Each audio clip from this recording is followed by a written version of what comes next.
మండలంలో గణతంత్ర దినోత్సవ వేడుకలు జరిగాయి. మెదక్ జిల్లా మనోరాబాద్ మండలంలోని కొండాపూర్ గ్రామంలో ప్రాథమిక పాఠశాలలో ప్రధాన ఉపాధ్యాయుడు జాతీయ పతాకాన్ని ఆవిష్కరించారు.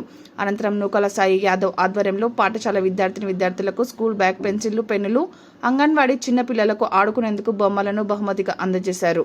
ఈ సందర్భంగా నూకల సాయి యాదవ్ మాట్లాడారు.